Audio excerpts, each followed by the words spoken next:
আসসালামু আলাইকুম। বিবিসি বিশ্ব সংবাদে আপনাকে স্বাগত। শুরুতেই সংবাদ শিরোনাম, পরে বিস্তারিত। জানিয়ে দেব আমাদের হাতে থাকা সর্বশেষ গুরুত্বপূর্ণ আপডেট। বাংলা সংবাদ। মুন্সিগঞ্জের সংঘর্ষে গুলিবিদ্ধ হয়ে দুজন নিহত, আহত অর্ধশত। এরপর জানিয়ে দেব মাগুরায় সংঘর্ষে ছাত্রদল নেতা নিহত এবং আরো জানিয়ে দিব সিএমএম আদালতে আন্দোলনকারীদের হামলা। এদিকে সরকারের দায় শোধে ডলার বিক্রিতে বাধ্য হচ্ছে ব্যাংকগুলো, রিজার্ভ ধরে রাখতে বাংলাদেশ ব্যাংকের বিকল্প পন্থা। আরো জানিয়ে দিব সরকার পতনের আন্দোলনে ঝাঁপিয়ে পড়ার আহ্বান ফখরুলের। সর্বশেষ জানিয়ে দেব ফরিদপুরে অসহযোগের প্রথম দিনে আওয়ামী লীগ ও ছাত্রলীগের কার্যালয়ে আগুন। শুনছিলেন সংবাদ শিরোনাম, এখন বিস্তারিত। তবে তার আগে অনুরোধ থাকবে ভিডিওটিতে একটি লাইক এবং কমেন্টস করে জানিয়ে দিন আজকের এই ভিডিও সম্পর্কে আপনার মূল্যবান মতামত। আর অবশ্যই এই ভিডিওটি আপনার ফেসবুক সোশ্যাল মিডিয়ায় শেয়ার দিয়ে ছড়িয়ে দিন আর জানিয়ে দিন আপনি কোন জেলা থেকে বা কোথা থেকে আমাদের সংবাদ শুনছেন এবং দেখছেন। মুন্সিগঞ্জে সংঘর্ষে গুলিবিদ্ধ হয়ে দুজন নিহত, আহত অর্ধশত।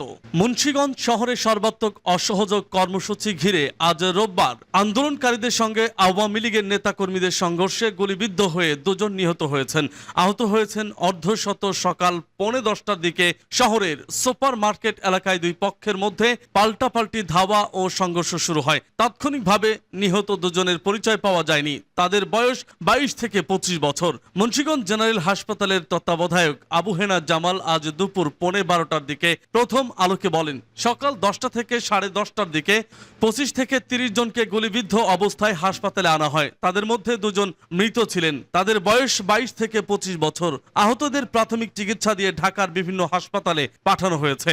গতকাল শনিবার সরকার পদত্যাগের এক দফা দাবি ঘোষণা করেছে বৈষম্য বিরোধী ছাত্র আন্দোলন। এর অংশ হিসেবে আজ থেকে সর্বাত্মক অসহযোগ আন্দোলনের ডাক দিয়েছে সংগঠনটি।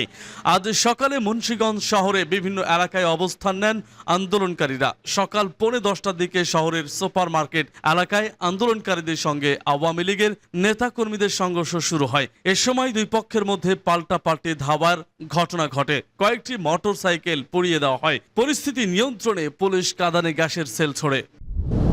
মাগুরায় সংঘর্ষে ছাত্রদল নেতা নিহত। মাগুরায় পুলিশের সঙ্গে বিএনপি ছাত্র দলের সংঘর্ষে জেলা ছাত্র দলের যুগ্ম সাধারণ সম্পাদক রাব্বি গুলিবিদ্ধ হয়ে নিহত হয়েছেন।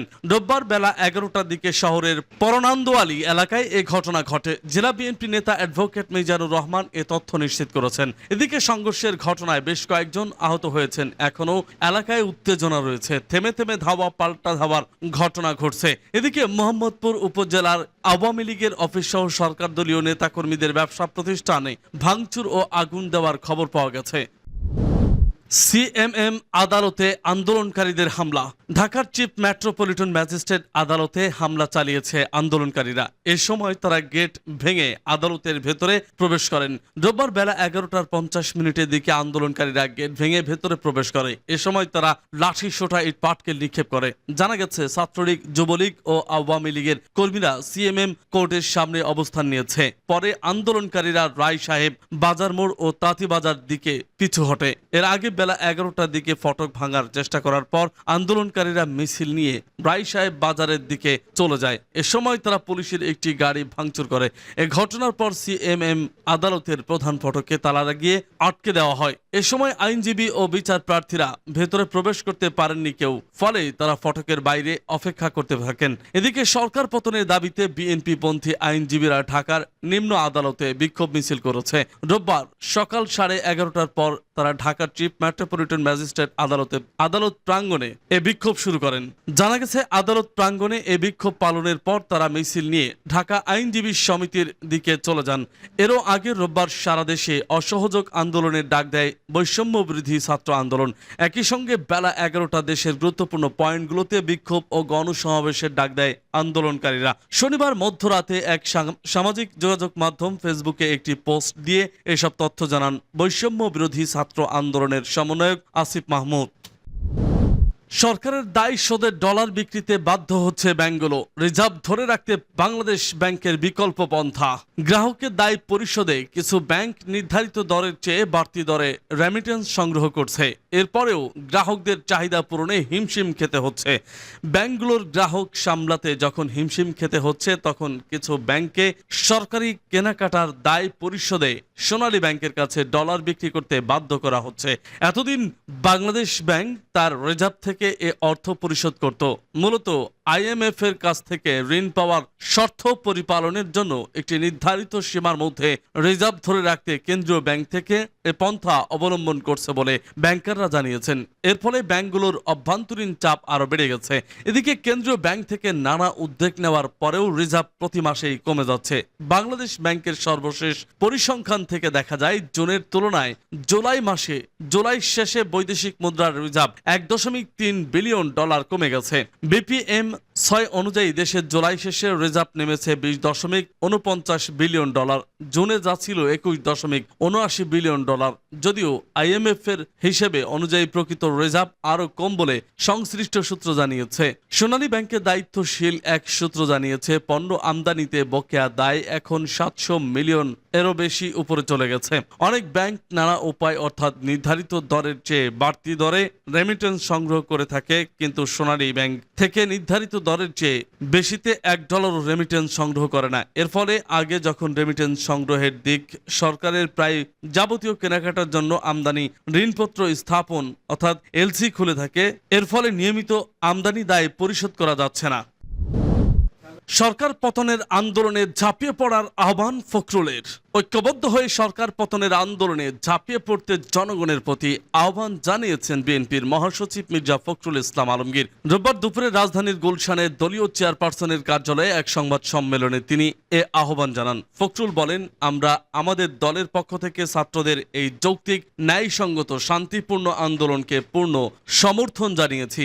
আজ আমরা তাদের নতুন ঘোষণাকে সমর্থন জানাচ্ছি এবং এই ভয়াবহ দানবীয় খুনি শাসক গোষ্ঠীর পতনের লক্ষ্যে সকল রাজনৈতিক দল, সংগঠন, ব্যক্তি, পেশাজীবী, শ্রমিক, কৃষক সহ আপামর জনসাধারণকে ঐক্যবদ্ধ হয়ে আন্দোলনে ঝাঁপিয়ে পড়ে এই অবৈধ খুনি হাসিনা সরকারের পতন নিশ্চিত করার আহ্বান জানাচ্ছি। তিনি বলেন, জাতির এক চরম ক্রান্তি লগ্নে আপনাদেরকে আমন্ত্রণ জানিয়েছি। বৈষম্য বিরোধী ছাত্র আন্দোলন তথা সাধারণ শিক্ষার্থীদের কোটা সংস্কার আন্দোলন দমন করতে গিয়ে আওয়ামী লীগ সরকার যে নিষ্ঠুরতা ও বর্বরতা আশ্রয় নিয়েছে তা উপমহাদেশের ইতিহাসে বিরল ঘটনা। ফখরুল বলেন, ছাত্র আন্দোলন দমন করতে আইন শৃঙ্খলা বাহিনী ও অন্যান্য নিরাপত্তা বাহিনী এবং ছাত্রলীগ, যুবলীগ সহ আওয়ামী লীগের সশস্ত্র ক্যাডাররা পাখির শিকারের মতো নির্বিচারে গুলি করে লাশের পর লাশের স্তূপ সৃষ্টি করেছে।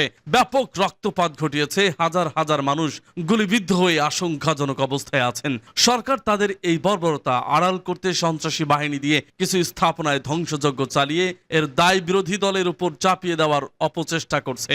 তিনি বলেন, এজন্য মিথ্যা অভিযোগে নিরীহ ছাত্র জনতার সাথে বিএনপি ও এর অঙ্গ সংগঠন সহ অন্যান্য বিরোধী দলের সিনিয়র নেতা, কেন্দ্রীয়, জেলা, উপজেলা, ইউনিয়ন, গ্রাম পর্যায়ের নেতা কর্মীদের আটক করা হয়। আটক অভিযান এখনো চলছে। আন্দোলন দমাতে সন্ধ্যা আইন দিয়ে সেনাবাহিনী নামিয়ে ভীতিকর পরিস্থিতি সৃষ্টি করা হয়েছে। সান্ধ্য আইনের মধ্যে রাতে বিভিন্ন এলাকায় ব্লক রেড দিয়ে নিরীহ ছাত্রসহ বিরোধী নেতাকর্মীদের গ্রেপ্তারের ত্রাসের রাজত্ব কায়েম করা হয়েছে। আটক করতে যে বাসাবাড়িতে আইন শৃঙ্খলা রক্ষাকারী বাহিনী, ক্ষমতাসীন দলের ক্যাডাররা ছাত্র নেতাকর্মীদের পরিবারের পরিজনের সাথে অসৌজন্যমূলক আচরণ করছে। তিনি বলেন, আসবাবপত্র ভাঙচুর এবং টাকা সহ মূল্যবান জিনিসপত্র লুটপাট করে নিয়ে যাচ্ছে। তাদেরকে না পেয়ে তাদের বাবা, ভাই ও অন্যান্যদের গ্রেপ্তার করে নিয়ে যাচ্ছে। চলছে গ্রেপ্তার, বাণিজ্য, চাঁদাবাজি।